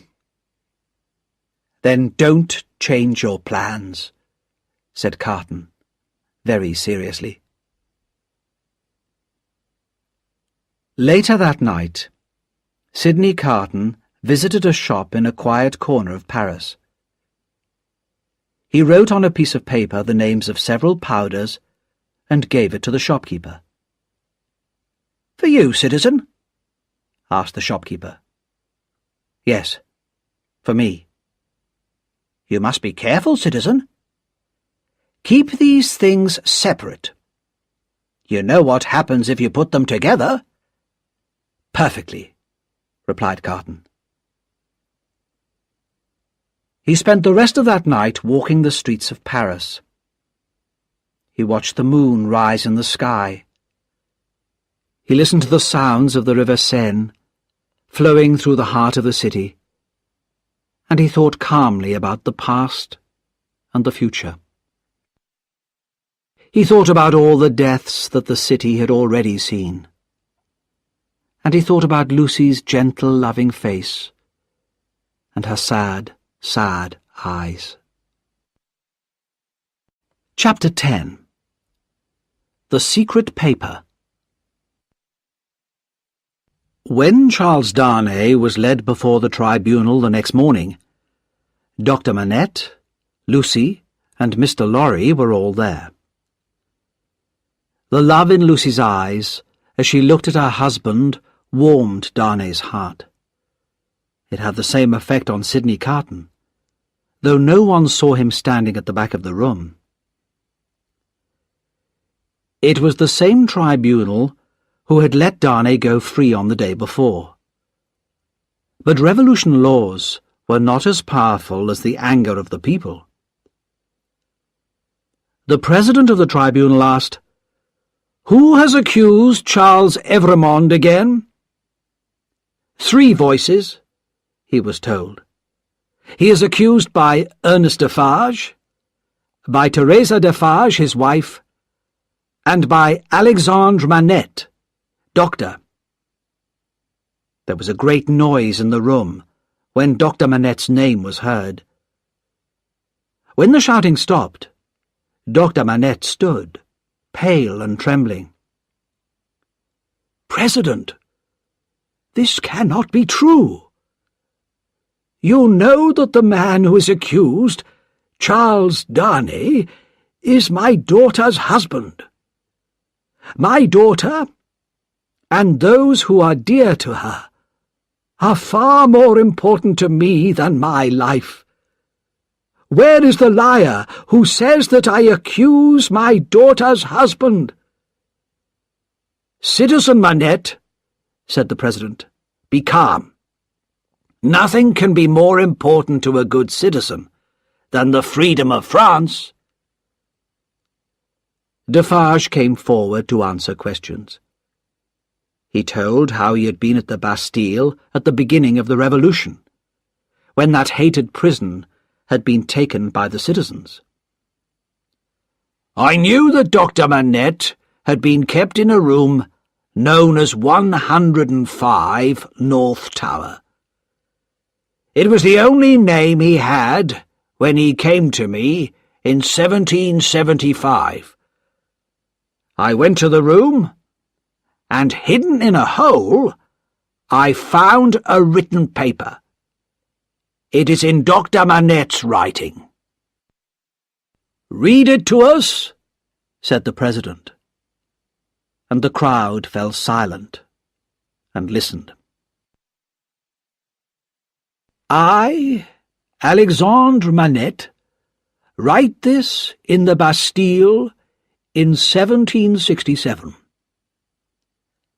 I have been here for 10 long years, and I write this in my secret moments when I can. One evening, in December 1757, I was walking by the river Seine, and a coach stopped beside me. 2 men got out, and one asked me if I was Dr. Manette. When I replied that I was, they asked me to go with them, and made it clear that I could not refuse. The coach left Paris and stopped at a lonely house. I could hear cries coming from a room upstairs. When I went in, I saw a young woman lying on a bed. She was young and very beautiful. She was also very ill. She kept crying out, "My husband, my father, and my brother." Then she listened for a moment, and began once again, "My husband, my father, and my brother." I gave the girl something to make her calmer, but her feverish screams continued. Then I turned to question the 2 men. They were clearly brothers, and their clothes and voices suggested that they were noblemen, but they took care to prevent me from learning their name. Before I could speak, the older brother said carelessly, "There is another patient." In a different room, they showed me a boy of about 17. There was a sword wound in his chest, and I could see at once that he was dying. "How did this happen?" I asked. "He's just a crazy young peasant. He came here shouting about revenge, and made my brother fight him." The older brother's voice was cold and hard. He seemed to think the boy was less important than a horse or a dog. The boy's eyes looked at me. "Have you seen her? My sister?" It was hard for him to speak. "I have seen her," I replied. "These rich nobles are cruel to us, Doctor. They destroy our land. They take our food. They steal our sisters. My sister loved a man in our village. He was sick, but she married him to take care of him.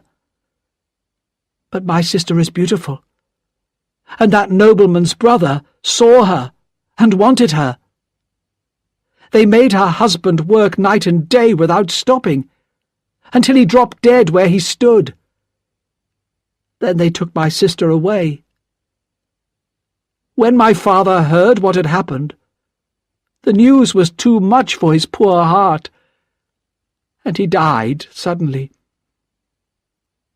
I took my younger sister to a place where she is safe, and came here to find this man.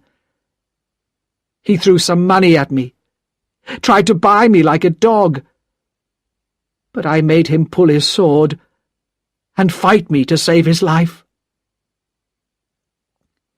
The boy's life was going fast, but he cried, "Lift me, Doctor." He turned his face towards the older brother. "Marquis," he said loudly, "I call for you and your brother and all your family, now and in the future, to pay for what you have done." Then he fell back, dead. The young woman's fever continued, but I could not save her. She lived for several more days, and once the Marquis said to me, "How long these peasants take to die." When she was dead, the brothers warned me to keep silent. They offered me money, but I refused it, and was taken back to my home. The next day I decided to write to the king's officials. I knew that nobles who did unlawful things were usually not punished, and I expected that nothing would happen. But I did not realize the danger for myself. Just as I had finished writing my letter, a lady came to see me. She said she was the wife of the Marquis of Evrémonde, and she had discovered what her husband and his brother had done. She wanted to help the younger sister of the girl who had died, and asked me where she could find her. Sadly, I did not know, and so could not tell her. But that was how I learnt the brother's name. The wife of the Marquis was a good, kind woman, deeply unhappy in her marriage. She had brought her son with her, a boy about 3 years old. "If I cannot find this poor girl," she said, "I shall tell my son to continue the search after my death. You will remember that, little Charles, won't you?" The child answered, "Yes." Later that day, I sent my letter to the king's officials, and that night there was a knock at my door. My servant, a boy called Ernest Defarge, brought in a stranger who asked me to come at once to visit a sick man in the next street. As soon as I was outside the house, several men took hold of me violently. The Evremond brothers came out of the darkness, and the Marquis took my letter out of his pocket, showed it to me, and burned it. Not a word was spoken. Then I was brought here to this prison, my living grave. I have been here for 10 long years. I do not know if my dear wife is alive or dead.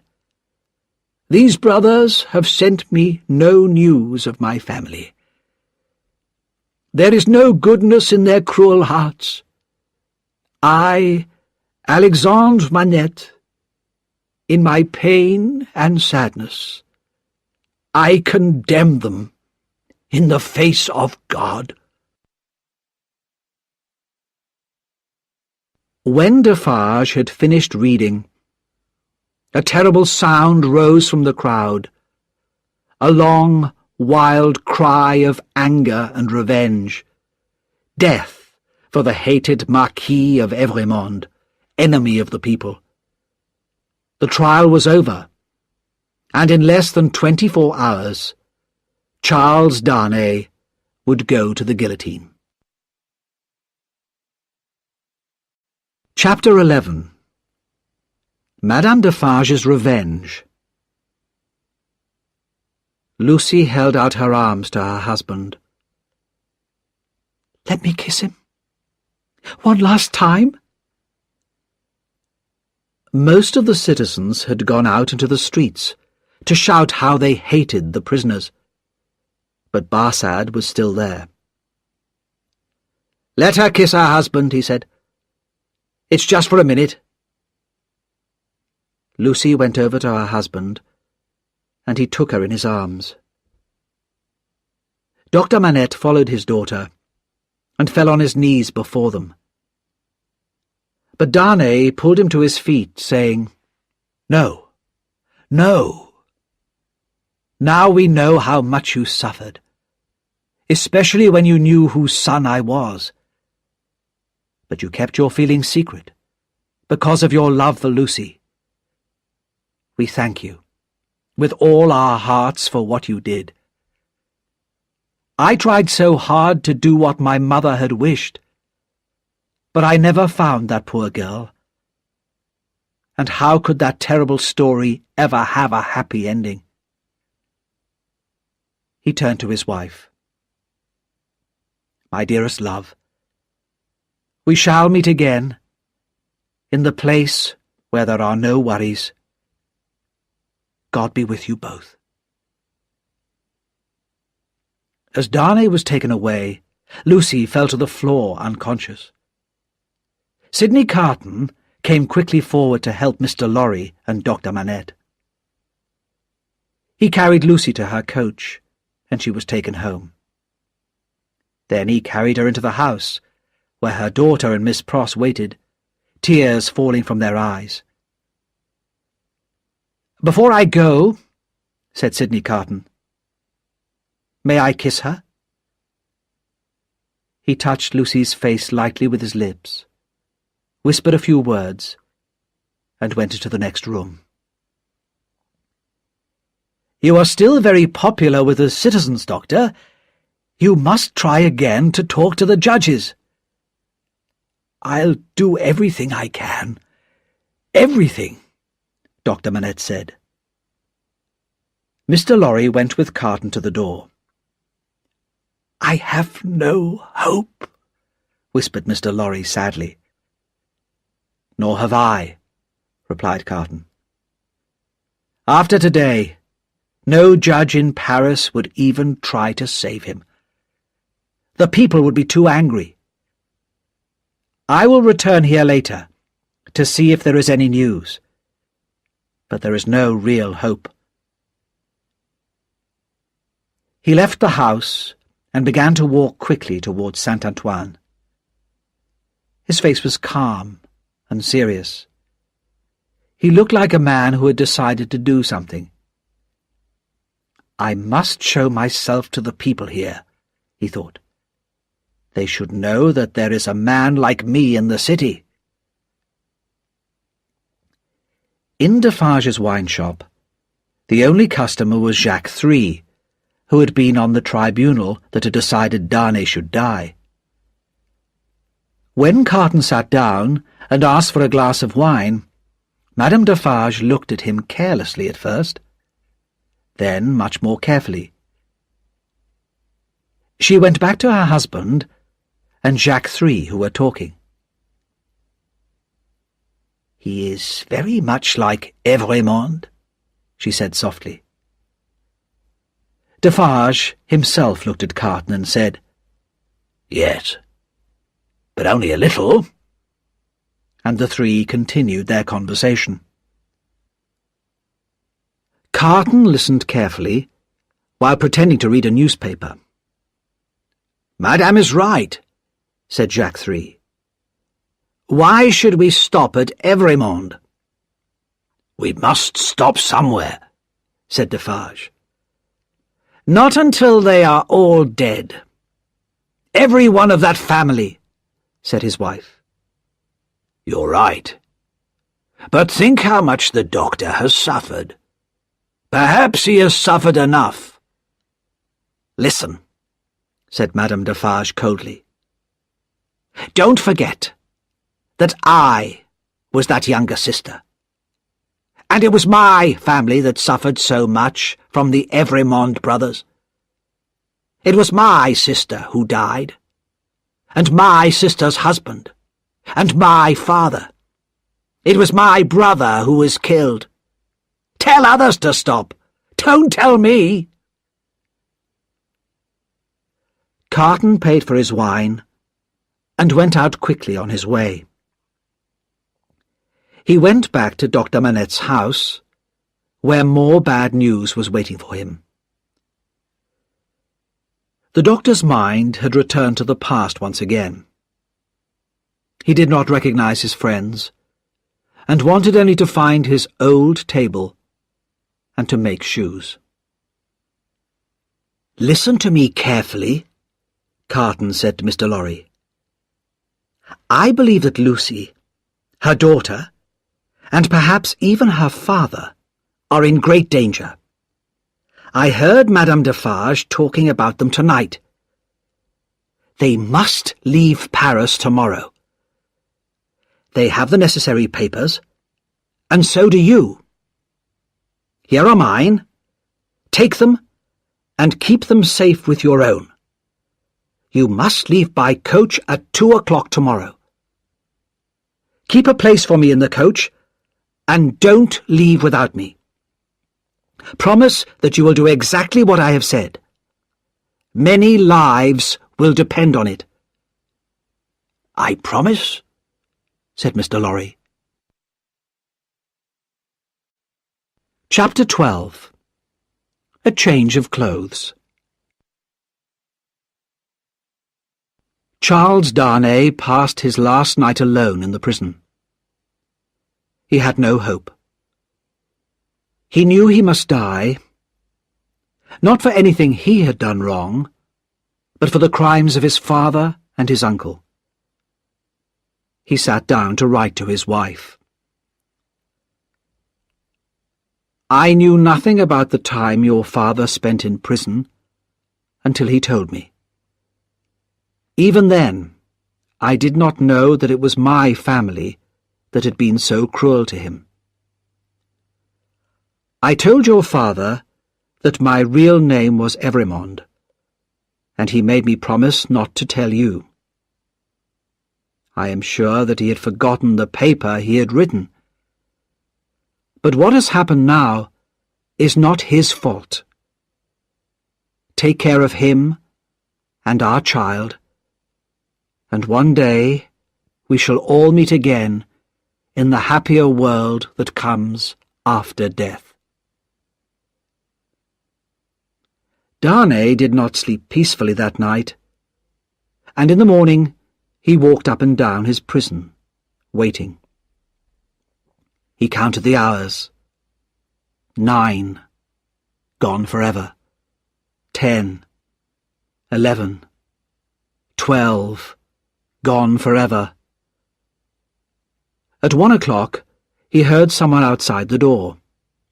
The door opened and closed, and there stood Sidney Carton, holding a warning finger to his lips.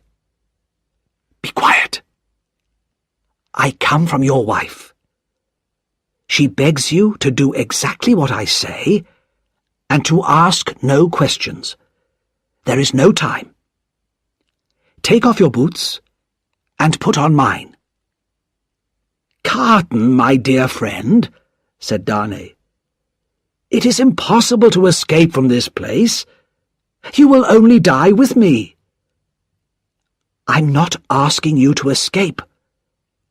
Put on my shirt and my coat." He did not allow Darnay time to argue or refuse. "Now sit down and write what I say," he said. "Quickly, my friend, quickly." "If you remember," he said, and Darnay wrote, "the words we spoke so long ago, you will understand this when you see it." As he said this, Carton took his hand from his pocket. "What is that in your hand?" asked Darnay. "Nothing." "Have you written, 'See it'?" "Good. Now, go on writing," said Carton quietly. "I am happy that I can prove them now. This is not a reason for sadness." Carton's hand was close to Darnay's face, and he gently pressed a cloth against Darnay's nose and mouth. A minute later, Darnay lay unconscious on the ground. Carton quickly dressed himself in Darnay's clothes and pushed the note that Darnay had written inside Darnay's pocket. Then he went to the door and called softly, "Come in now." The spy Barsad came in. "Quick, help me," said Carton. "You must help me to the coach." "You?" asked the spy. "Him, man. I've changed places with him."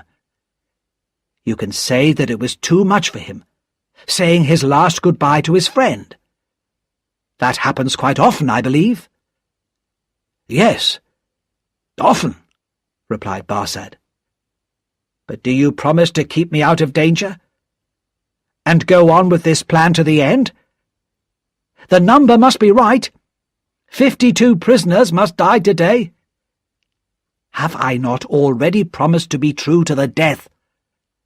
Hurry, man! Take him to Mr. Lorry, put him in the coach yourself, and tell Mr. Lorry to leave at once." Barsad called 2 men into the room and told them to lift the unconscious man and carry him out. "The time is short, Evremond," said Barsad in a warning voice. "I know it well," replied Carton. "Be careful with my friend, and leave me." The door closed, and Carton was left alone. He listened carefully, but there were only normal prison sounds. No shouts, no alarm bells. He waited calmly. Soon he heard the sound of doors opening.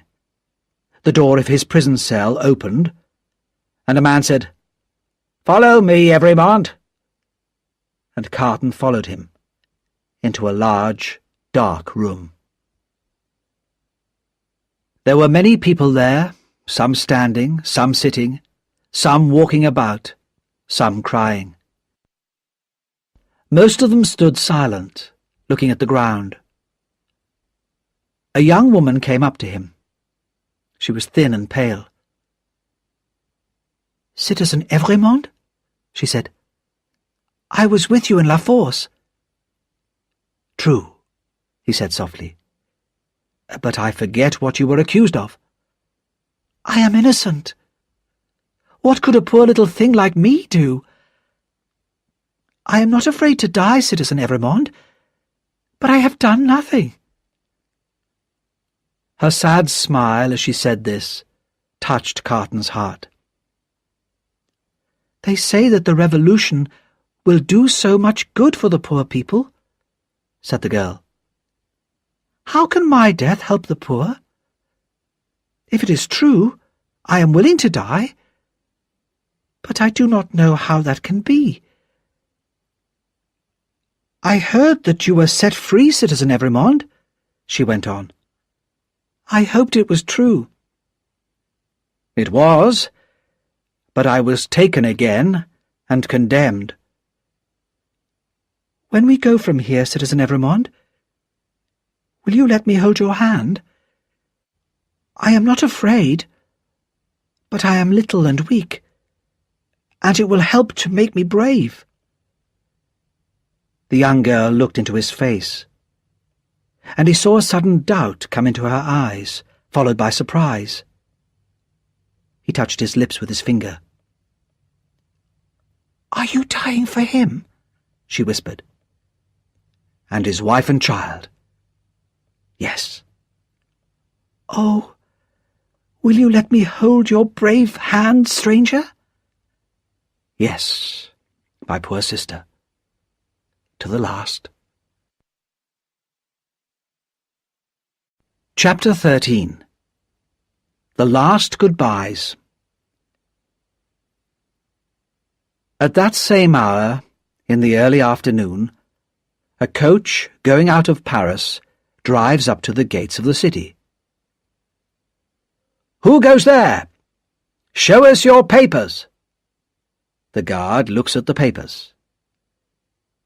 "Alexandre Manette, doctor. Which is he?" This is Dr. Manette, this helpless old man, whispering crazily to himself. "The last few days of the revolution have been too much for him," said the guard with a cruel laugh. "Lucy, his daughter, the wife of Evrémonde. Which is she?"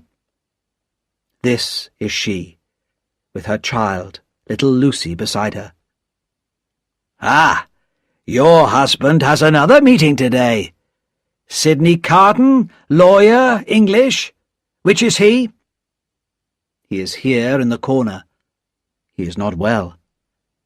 "And Jarvis Lorry, banker, English. Which is he?"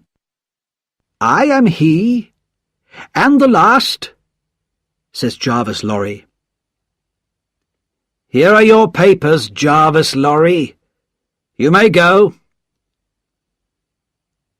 There are wildly beating hearts in the coach, and trembling hands. There is the heavy breathing of the unconscious traveller. But onwards the coach goes. The horses are fast, and there are no shouts behind them on the road. Also that afternoon, Madame Defarge was talking with her friends. "My husband is a good citizen, but he is not strong enough. He feels sorry for the doctor. I say that all the Evrémonde people must go to the guillotine. The wife and the child must follow the husband." "They're both fine heads for the guillotine," says Jacques III. "Their heads will be a pretty sight when they are shown to the people. Yes, they too must die. But I'm afraid that my husband may warn them and let them escape," Madame Defarge went on. "And I must do something myself.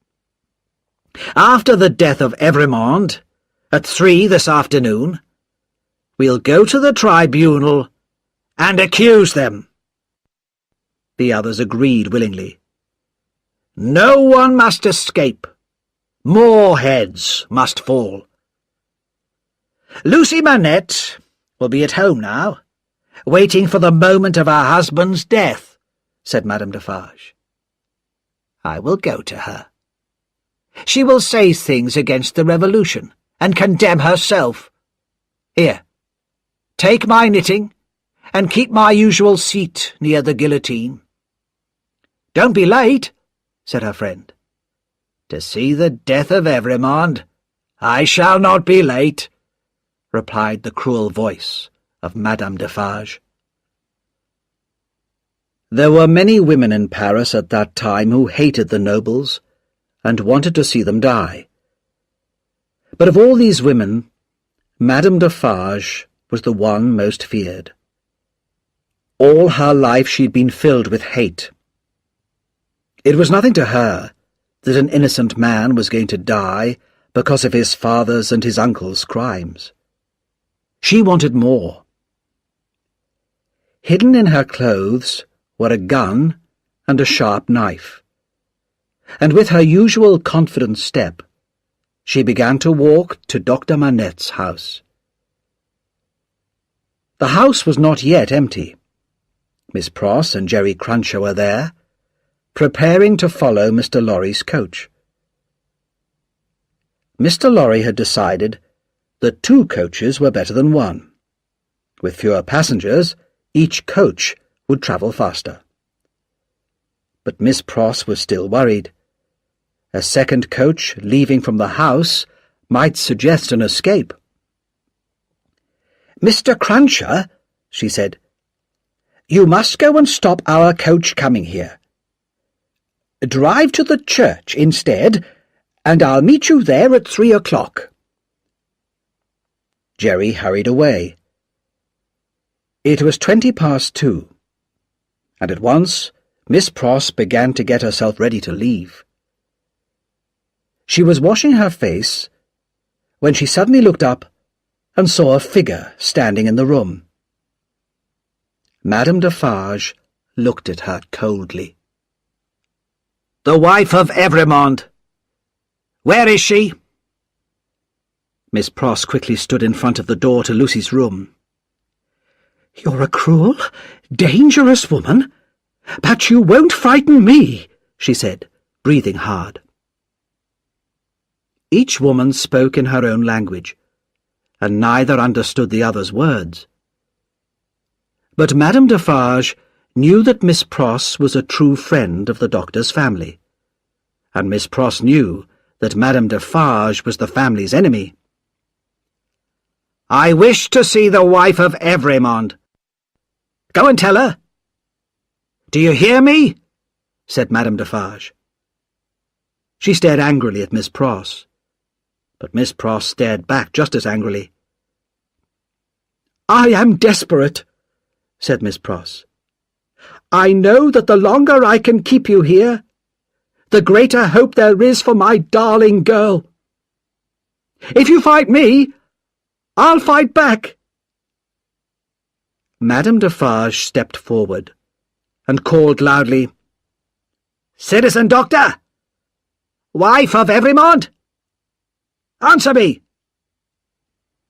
There was no answer, and Madame Defarge quickly opened 3 of the doors and saw that the rooms were empty. One door was still closed. "If they are not in that room, they are gone. But they can be followed and brought back." She went towards the door, but Miss Pross jumped forward and held her round the waist. Madame Defarge was used to the fighting in the streets and was strong. But love is stronger than hate, and Miss Pross did not let go. Madame Defarge tried to pull out her knife. "No," said Miss Pross. "It's under my arm. You shall not have it." Madame Defarge put her hand to the front of her dress and began to pull out the gun. Miss Pross looked down, saw what it was, and hit out at it wildly. There was a loud bang and a cloud of smoke, and Miss Pross stood alone, trembling with terror. All this in a second. As the smoke cleared, Miss Pross saw the lifeless body of Madame Defarge on the ground. In horror, she opened her mouth to call for help, but then she thought of the dangers this would bring for her dear Lucy. With shaking hands, she got her hat and coat, locked the door of the room, and went downstairs. As she crossed the bridge on the way to the church, she dropped the key of the locked room in the river and hurried on to meet Jerry Cruncher.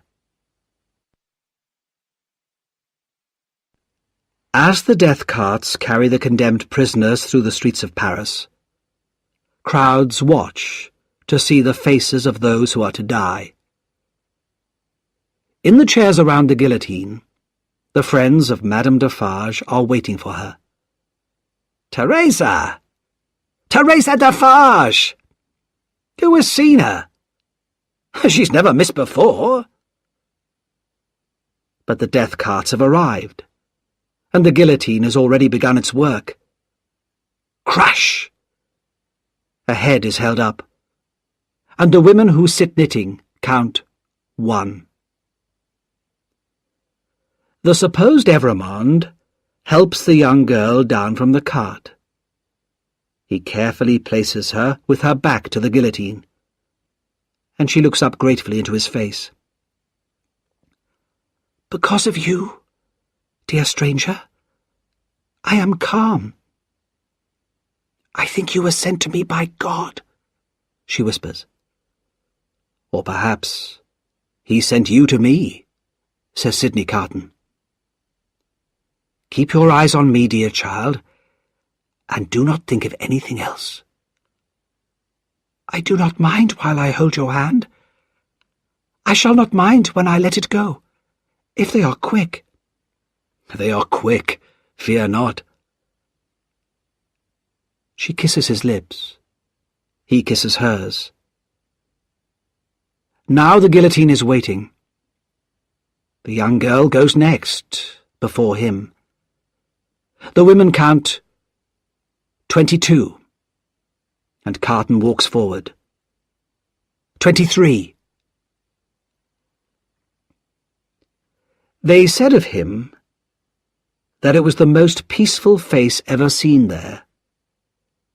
What passed through Sidney Carton's mind as he walked those last steps to his death? Perhaps he saw into the future. I see Barsad, Defarge, the judges, all dying under this terrible machine. I see a beautiful city being built in this terrible place.